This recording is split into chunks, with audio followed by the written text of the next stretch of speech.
বলছো মন্ত্রী? কোনো ফসলই ভালো হয়নি? আগে না মহারাজ, এই বছর যারা রবি শস্য চাষ করেছেন তাদের অবস্থা খুবই শোচনীয়। আসলে এই বছর তো বৃষ্টি তেমন হয়নি, আর প্রকৃতির ওপর তো আমাদের কারও কোনো হাত নেই। তাহলে মহারাজ খাজনার কি হবে? না না না না, প্রজারা যখন চাষবাসই করতে পারেনি, তাহলে আমি সেখানে খাজনা কিভাবে নিই? এই রে, খাজনা না নিলে তো আমি সেখান থেকে নিজের আখেরটা গোছাতে পারবো না। না না না না না, যেভাবেই হোক মহারাজকে আমাকে রাজি করাতেই হবে। কিন্তু খাজনা না নিলে যে আমাদের রাজকোষ চালানো অসুবিধা হয়ে যাবে মহারাজ। সেটাও তো কথা। কি করা যায় বলো তো তাহলে? আমি বলছিলাম কি, সবার থেকে অল্প অল্প করে যদি খাজনা নেওয়া যায়, তাহলে মানে না না মহারাজ, এই পরিস্থিতিতে খাজনা নেওয়া মানে তো জেনে বুঝে সাধারণ প্রজাদের বিপদে ফেলে দেওয়া। ও গোপাল, কিছু একটা উপায় বলো, না হলে তো এই সমস্যার সমাধানই হবে না। দেখুন মহারাজ, যাই হয়ে যাক, প্রজাদের থেকে খাজনা নেওয়া যাবে না, কিন্তু আমাদের রাজকোষকেও ফাঁকা রাখা যাবে না। আমি একটা কথা ভাবছিলাম কি মহারাজ, ওই সামনেই তো শিবরাত্রি, তা আমাদের মাঠের পাশে যে শিব মন্দিরটা আছে সেখানে তো বহু দূর দূর থেকে প্রচুর লোক শিবের মাথায় জল ঢালতে আসেন। তা আমরা যদি সেখানেই কোনোভাবে একটা মেলার আয়োজন করতে পারি, তাহলে কিন্তু একটা মোটা অঙ্কের আয় সেখান থেকে উঠে আসবে মহারাজ। ব্যাপারটা একটু খুলে বলো তো গোপাল। মানে যারা যারা ওখানে দোকান দেবে তাদের থেকে আপনি কিছু অর্থ নিয়ে নেবেন, এতে রাজকোষও পূর্ণ হবে, সকলের রোজগার হবে, আর প্রজাদের খাজনাও দিতে হবে না। বাহ বাহ বাহ বাহ বাহ, এটা তো বেশ ভালো উপায়। ঠিক আছে, তাহলে রাজসভার কে কে ওখানে দোকান দিতে চাও? ওই মাঠে তো বাবার মাথায় জল ঢালতে প্রচুর লোক আসে। ওখানে যদি আমি ফুল ফল বেলপাতার দোকান দিই তাহলে তো প্রচুর টাকা লাভ হবে। হ্যাঁ, আর ফুল বেলপাতা কিনতে তো কোনো অর্থই লাগবে না, আর সবকিছুই তো কৃষ্ণনগরের বাগানে বাগানে পাওয়া যাবে। হ্যাঁ মহারাজ, মহারাজ, আমি আমি আমি আমি দোকান দিতে চাই। তুমি দোকান দেবে মন্ত্রী? হ্যাঁ মহারাজ, আমি কিন্তু দোকানটা দেবই। হ্যাঁ, ফুল ফল বেলপাতা বিক্রি করব। মন্ত্রী মশাই তো কিনে জিনিস বিক্রি করার লোক নয়, তার মানে কোনো না কোনো বাগান থেকে ঝেড়ে হাত সাফাই করে বিক্রি করবে। না, ব্যাপারটা খেয়াল রাখতে হবে। মহারাজ, আমি তাহলে এই এই ঘি, মধু, তেল, সলতে, ধূপকাঠি এইগুলোর একটা দোকান দেবো। অতটুকু পর্যন্তই সমাপ্ত থাকো। ফুল বেলপাতার দিকে যেন তোমার নজর না পড়ে সেনাপতি। আমি তবে বিভিন্ন পাঁচনের দোকান দেব। ঠিক আছে ঠিক আছে, যে যেটায় পারদর্শী সেই প্রকারেরই দোকান দেবে। কিন্তু হ্যাঁ, একটা কথা, দোকান প্রতি আমার রাজকোষে প্রত্যেককে আগে 10 মোহর করে জমা দিতে হবে। মহারাজ, বলছিলাম কি, 10টা করে মোহর একটু বেশি হয়ে গেল না? কি বলছো মন্ত্রী? শিবরাত্রির দিন কত লোক ওখানে ভিড় জমায় তোমার কোনো ধারণা আছে? তুমি যদি ওখানে ফুলবেল পাতার দোকান দাও তাহলে তো সব থেকে বেশি বিক্রি তোমারই হবে। হ্যাঁ, মানে ওই হবে কিছুটা। ঠিক আছে, তাহলে আজকের মতো সভার কাজ এখানে শেষ হলো।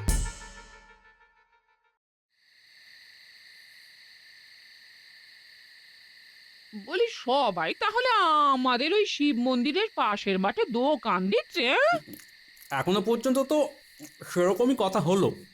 আসলে ওই চাষবাসের যা পরিস্থিতি, তাতে এই সিদ্ধান্তে না এসে কোনো উপায় নেই গিন্নি। তাহলে তো সবাই অনেক অনেক টাকা রোজগার করবে, হ্যাঁ? তা করবে ওই কি, রাজকোষও পূর্ণ হবে, আর যারা দোকান দেবে তারাও কিছু লাভ করবে। হ্যাঁ গো, সবাই তো দোকান দিচ্ছে, তা তুমি দোকান দেবে না? দোকান দিতে গেলে মোহর লাগবে। মোহর আছে তোমার কাছে? মোহর আমি আর মোহর কোথায় পাবো? কিন্তু তোমার ওই সিন্ধুকে 3খানা না 4খানা মোহর আছে। আরে যেটা তুমি আগের বার পুরস্কার পেয়েছিলে, ওটা দিয়ে হবে না? না, হবে না। মহারাজ স্পষ্ট বলে দিয়েছেন 10টা মোহর দিলে তবেই দোকানের জন্য জায়গা পাওয়া যায়। 10টা মোহর? ওরে বাবা রে, বলি এতগুলো মোহর তো নেই। মোহর যখন নেই তখন কথাও বাড়িয়ে লাভ নেই। হ্যাঁ গো, তুমি একবার মহারাজকে বলো না, এই একটু কম সম করে দিতে। মহারাজ দেখবে তোমার জন্য কিছু একটা ব্যবস্থা করে দেবেন। হ্যাঁ, ঠিক আছে, তুমি যখন বলছো তখন দেখি কাল রাজসভায় গিয়ে বলবো। যদি মহারাজের আমার প্রতি একটু দয়া হয়। আচ্ছা, মহারাজ যদি রাজি হয়ে যান তাহলে কিসের দোকান দেবে? কিসের দোকান দেব? এটাই তো বড় প্রশ্ন। এই প্রশ্নের তো সমাধান নেই গিন্নি।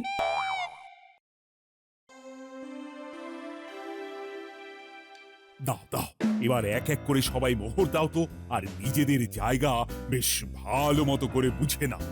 এই যে মহারাজ, এই নি আমার 10খানা মোহর। মহারাজ, আমার কিন্তু মন্দিরের সামনেই জায়গা লাগবে, বুঝতেই তো পাচ্ছেন সবাই ফুল বেলপাতা নিতে আসবে। আচ্ছা আচ্ছা, বেশ বেশ, মন্দিরের সামনে তো অনেক জায়গা, বসে পড়ো না নিজের ইচ্ছে মতন। ধন্যবাদ মহারাজ, অনেক ধন্যবাদ, ধন্যবাদ।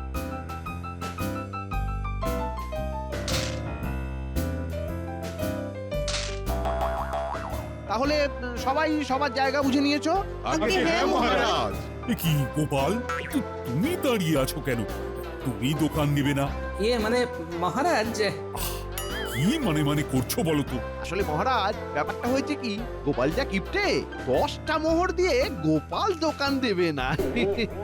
কি গোপাল, এই সময়েও কিপটেমি? অবশ্য সবাই মোহর দিয়ে দোকান বসানোর জন্য জায়গা নিয়ে নিয়েছে, এখন তো আর মন্দিরের সামনের ভালো জায়গা বরাদ্দ করতে পারবো না।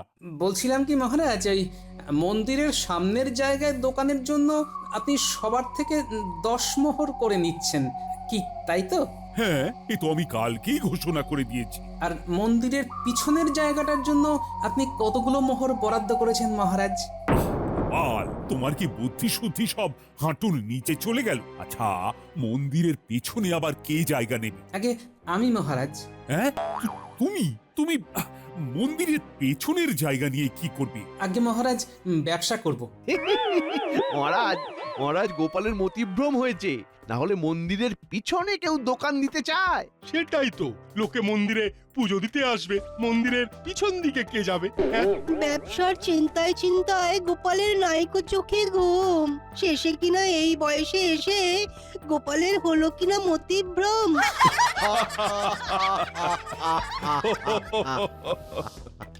মহারাজ, এখানে সবাই কিন্তু আমাকে নিয়ে মশকরা করছে। আরে গোপাল, গোপাল, তুমি যা কথা বললে তাতে কি মস্করা না করে থাকা যায়? আর যদি আমি মন্দিরের পিছনে ব্যবসা করে এখানে যারা যারা আছে সবার থেকে বেশি টাকা উপার্জন করি, তাহলে আপনার যা রোজগার হবে তার সম্পূর্ণটা আমার হাতে তুলে দেবেন। কি বলছে গোপাল? মহারাজ, আপনার প্রিয় গোপালের মাথায় ব্যামো হয়েছে, রাজবৈদ্যকে বলুন তাড়াতাড়ি ওকে পাচন দিতে, নইলে যে এরপর যাকে তাকে কামড়ে দেবে মহারাজ। মন্ত্রীমশাই, আপনি হয়তো আমার কথায় ভয় পাচ্ছেন। ভয়? ভয় কেন পাবো? হ্যাঁ, ভয় কেন পাবো? তাহলে আমি যদি সবার থেকে বেশি অর্থ রোজগার করি, তাহলে আপনি যে রোজগারটা করবেন তার সম্পূর্ণটা আমার হাতে তুলে দেবেন। বলুন, রাজি? আহা মন্ত্রী, রাজি হয়ে যাও না, গোপাল তো আর জিততে পারবে না, আর মাঝখান থেকে আমরা একটু মজার দৃশ্য দেখতে পারবো। ঠিক আছে ঠিক আছে, তুমি মন্দিরের পেছনেই ব্যবসা করো, আমাকে আর মোহর দিতে হবে না। ঠিক আছে ঠিক আছে মহারাজ, আপনি যখন বলছেন, আর আমিও দেখতে চাই গোপালের দৌড় কত দূর। আমি তোমার কথায় রাজি গোপাল, তোমার কথায় আমি রাজি। মনে রাখবেন যেন, ভদ্র মানুষের এক কথা। আর মহারাজ, আপনিও সাক্ষী থাকলেন। আচ্ছা আচ্ছা গোপাল, আচ্ছা, আমি মন্ত্রীর হয়ে সাক্ষী থাকলাম, কিন্তু তুমি দোকানটা দেবে কিসের? ওটাই তো রহস্য মহারাজ।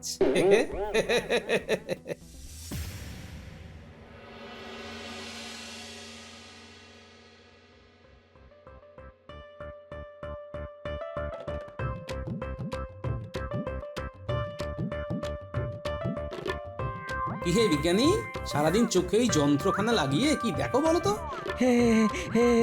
আরে গোপাল যে, এসো এসো, তা একবার এই যন্ত্রখানা তোমার চোখে লাগিয়ে দেখবে নাকি? না না, ওইসব যন্ত্র টন্ত্র তোমারই কাজ, তুমি ওইসব দেখো আর বুঝে শুনে আমার জন্য একটা যন্ত্র বানিয়ে দাও দেখি। তোমার আবার কি যন্ত্র লাগবে? দুধ পরিশুদ্ধ করার যন্ত্র। পারবে বিজ্ঞানী? পারবে বানাতে? দুধ পরিশুদ্ধ করার যন্ত্র? হ্যাঁ হ্যাঁ, তা পারবো, কিন্তু গোপাল, তুমি ওই যন্ত্র দিয়ে কি করবে? পরিশোধন করব, যাতে তরলের মধ্যে কোনো অশুদ্ধি থাকলে সেটা যেন পরিষ্কার হয়ে যায়। তুমি যে কি বলছো গোপাল, আমি তো কিছুই বুঝতে পারছি না। তুমি শুধু আমায় যন্ত্রটা বানিয়ে দাও, যা খরচাপাতি হবে আমি সব দিয়ে দেবো। হ্যাঁ, আচ্ছা আচ্ছা, ঠিক আছে ঠিক আছে, আমি বানিয়ে দেব।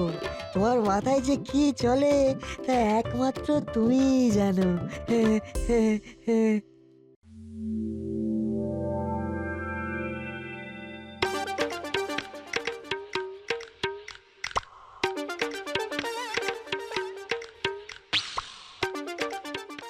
চলো গিন্নি, একটু সামনে গেলে একটা বাগানে ভালো জাতের বেল গাছ আছে, পাকা পাকা বেল। কিরে উল্টে পারবি তো? পারবো পারবো।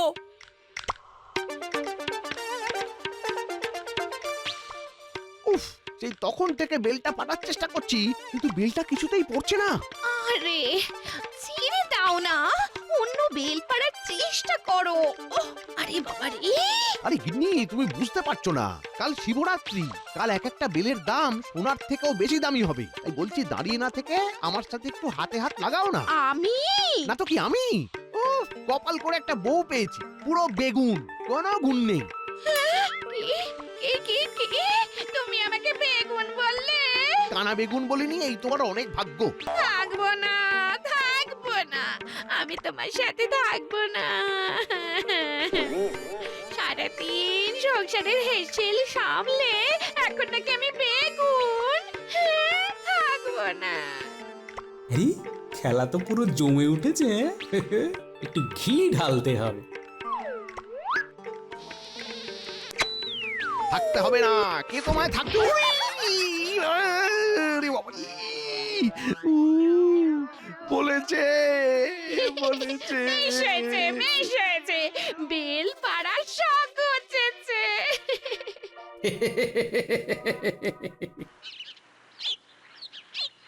গিন্নি আমি চলাম। তুমি চললে কোথায়? হ্যাঁ, আরে গিন্নি ভুলে গেলে, কাল তো শিবরাত্রি, আমার দোকানের ব্যবস্থাটা করতে হবে তো। গো, এই তোমার কথা তো আমি কিছুই বুঝতে পারছি না। এদিকে বলছো দোকান দেবে, কিন্তু কিসের দোকান দেবে, কি বৃত্তান্ত কিছুই বলতে পারছো না। কি গো? আরে কাল শিবরাত্রিটা আসতে দাও, তারপর না হয় দেখা যাবে কিসের দোকান দেওয়া যায়। কি বলো? হ্যাঁ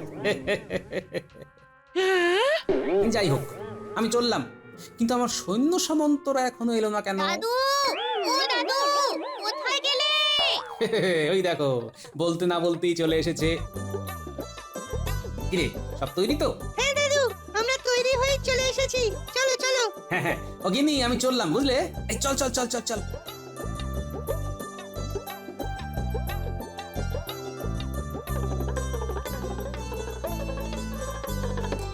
বাবা, সবাই কত বড় বড় দোকান দিচ্ছে। ও গোপাল দাদু, তোমার দোকানটা কোন দিকে হবে গো? আরে কোথায় আবার হবে? মন্দিরের আশেপাশেই হবে, তাই না দাদু? আগে না, আমার দোকানটা মন্দিরের পিছন দিকে হবে। হ্যাঁ নয়, হ্যাঁ নে তাড়াতাড়ি পা চালিয়ে আয় দেখি। হ্যাঁ হ্যাঁ হ্যাঁ, ব্যাস ব্যাস ব্যাস, হ্যাঁ ওখানে রাখ, ওখানে রাখ রাখ। হ্যাঁ হ্যাঁ, এই ওটা ওটা একটু সরাও তো ওখান থেকে, একটু সরাও। হ্যাঁ, আরে গোপাল যে, কোথায় চললে? মন্দিরের পিছনে দোকান দিতে নাকি? গোপাল, বিক্রি বাট্টা না হলে আমাদের ডাকতে সংকোচ করো না যেন। আমরাই না হয় তোমার দোকান থেকে কিছু একটা করে কিনে আনবো। হ্যাঁ, কি বলো সবাই? হ্যাঁ?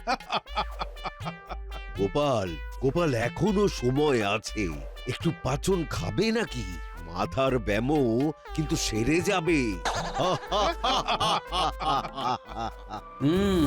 সবাই দেখছি আমাকে নিয়ে ভালোই মশকরা করছে। ঠিক আছে, করুক করুক, কিন্তু কথাই আছে, ওস্তাদের মার শেষ রাতে।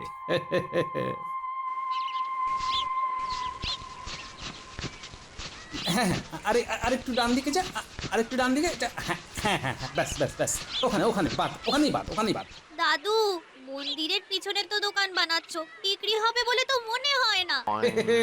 তোরা দেখে নিস, এখানে যারা যারা কাল দোকান দেবে সবার থেকে বেশি রোজগার আমার হবে। আচ্ছা শোন, তোরা দোকানটা তৈরি করে বাড়ি চলে যা, আমি ততক্ষণে আমার আরেকটা কাজ সেরে আসছি। ও হ্যাঁ, আরেকটা কথা, কাল ঠিক সময় চলে আসিস। আচ্ছা ঠিক আছে দাদু।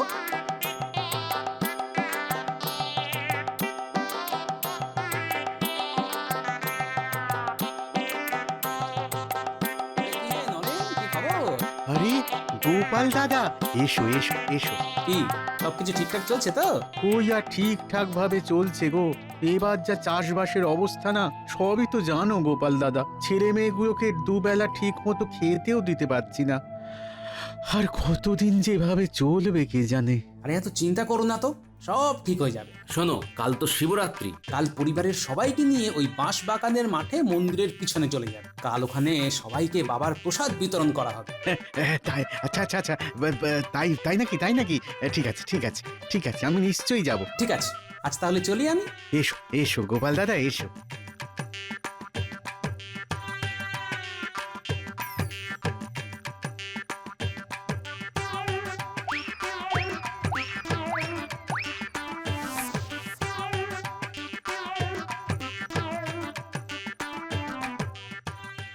উফ, বাবারে, মোটামুটি সবার বাড়িতে বলা হয়ে গেল।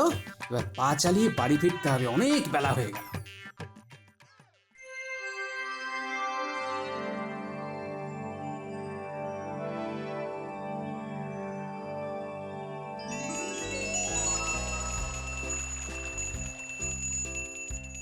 আসুন আসুন আসুন, সুলভ মূল্যে ফুল বেলপাতা নিয়ে যান। আসুন আসুন আসুন। ও দাদা, ও দিদি, দূরে দাঁড়িয়ে কি ভাবছেন?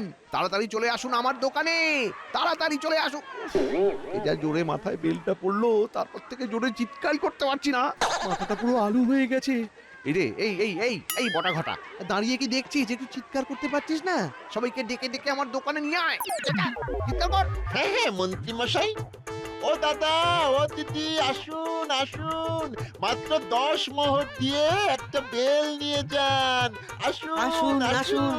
নিয়ে যান আসুন।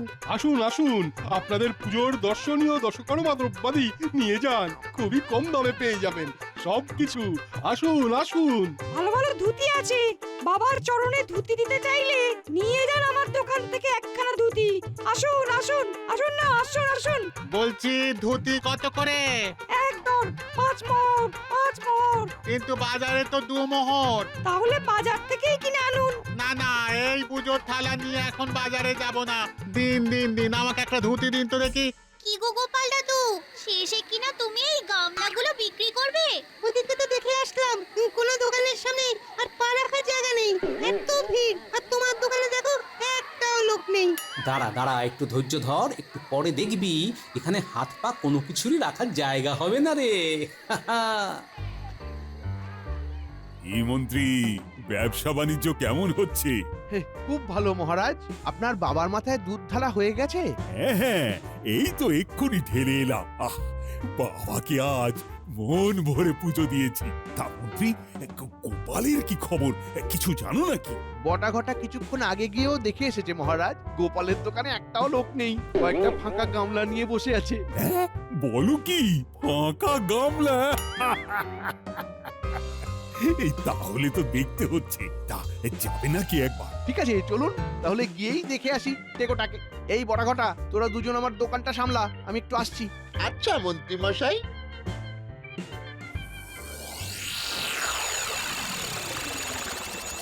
সত্যি দাদু, তোমার মাথায় কিছু বুদ্ধি আছে। প্রথমে তো ভেবেছিলাম তোমার মাথায় ব্যামোই হলো নাকি, নইলে কেউ মন্দিরের পেছনে দোকান দেয়। তারপর তুমি দেখিয়ে দিলে মন্দিরের পিছনের দোকান দিয়ে কিভাবে বুদ্ধি করে আয় করা যায়। নে নে, ওই গামলাটা ভরে গেছে, ওটা এবার সরিয়ে আরেকটা নতুন গামলা দে।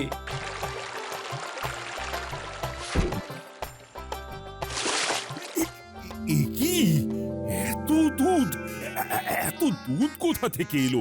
আরে মহারাজ যে, আসুন আসুন আসুন। না না গোপাল, তুমি আমায় বলো তো, এত দুধ তুমি কোথা থেকে পাচ্ছ? ওই যে ভোলে বাবার মাথা থেকে। কিন্তু তুমি এই বুদ্ধি পেলে কোথায়? দেখুন মহারাজ, এখানে প্রচুর ভক্ত এসেছেন, সবাই বাবার মাথায় দুধ ঢালছেন, সেই দুধ বাবার মাথা থেকে সরাসরি এইখান দিয়ে বেরিয়ে আসছে। তাই ভাবলাম এত দুধ নষ্ট না করে যদি কিছু করা যায়। আর তারপরেই আমি বিজ্ঞানীর থেকে দুধ পরিশোধন করার জন্য একটি যন্ত্র বানিয়ে নিলাম, আর সেই যন্ত্রই এইখানে লাগিয়ে সম্পূর্ণ দুধ পরিশোধন করে নিচ্ছি। আর এইভাবেই আমি গামলায় গামলায় দুধ সঞ্চয় করছি। মহারাজ, আমার মাথাটা কেমন যেন বনবন করে ঘুরছে, বনবন করে ঘুরছে। এখন তো সবে শুরু মন্ত্রী মশাই। হ্যাঁ মহারাজ, আমি শেষ, আমি শেষ মহারাজ, আমি শেষ। সত্যি গোপাল, আমি তো ভাবতেই পারছি না তোমার এত বুদ্ধি। মন্দিরের পেছনে দোকান দিয়ে এভাবে যে উপার্জন করা যায়, এই কল্পনা তো আমি স্বপ্নেও করতে পারবো না। এ কি, এত লোক কেন এখানে? এই সবাই তো মনে হচ্ছে এদিকেই আসছে। মহারাজ, বাবার প্রসাদী এই দুধ আমি সকল গ্রামবাসীর মধ্যে দান করে দিতে চাই মহারাজ, যারা এতদিন অনাহারে দিন কাটাচ্ছিল। তাই কাল সবার বাড়ি বাড়ি গিয়ে সবাইকে নিমন্ত্রণ করে এসেছি। এত দুধ তুমি দান করে দেবে? বাবা, ভালো ভালো, খুব ভালো, খুব ভালো। হ্যাঁ হ্যাঁ হ্যাঁ, দান করো, দান করো, সকলকে দুধ দান করো। সত্যি গোপাল, তোমাকে আমরা কিপ্টে বলে কতই না মস্করা করেছি, কিন্তু তোমার মতো এই মন সত্যি এই গোটা কৃষ্ণনগরে কারোর নেই। এই কৃষ্ণনগরবাসীর কথা তোমার মতো করে কেউ ভাবতে পারে না। এই নাও, এই নাও, ধরো, এখানে 10টা মোহর আছে। এটা আমার পক্ষ থেকে তোমার জন্য ছোট্ট একটা উপহার। ধন্যবাদ মহারাজ, ধন্যবাদ। কি মন্ত্রী মশাই, আমি তো আমার কথা রেখেছি, এবার আপনার কথাটা রাখুন। বলছিলাম কি গোপাল, অনেক কষ্ট করে সকাল থেকে দোকান দিয়েছি, কিছু অন্তত যদি আমায় দিতে। আজ্ঞে না, না না, পুরোটাই আপনার। এই, এ কি বলছো গোপাল? পুরোটাই আমার? তুমি কিচ্ছু নেবে না? কিচ্ছু না? না মন্ত্রী মশাই, আপনি এত কষ্ট করে দোকান দিয়েছেন, সেই ভাগের ভাগীদার আমি হতে পারবো না। তবে হ্যাঁ, আমাদের সকলকে কিন্তু আপনাকে মিষ্টি খাওয়াতে হবে। আরে নিশ্চয়ই নিশ্চয়ই। কটা মিষ্টি খাবে বলো? বলো বলো বলো বলো, কটা মিষ্টি খাবে বলো? আর বলো না, আমি নিজে সবাইকে খাওয়াবো, সবাইকে খাওয়াবো। হ্যাঁ। বাবা, কৃষ্ণনগরের মন্ত্রীর মুখে এত হাসি, হ্যাঁ? সত্যি গোপাল, তোমাকে যত দেখছি ততই অবাক হচ্ছি। তুমি গোটা কৃষ্ণনগরের গর্ব। আজকে আমি চিৎকার করে বলবো, জয় জয় গোপালের জয়। না মহারাজ, এই পবিত্র দিনে বলুন জয় মহাদেবের জয়। জয় মহাদেবের জয়। জয় মহাদেবের জয়। জয়।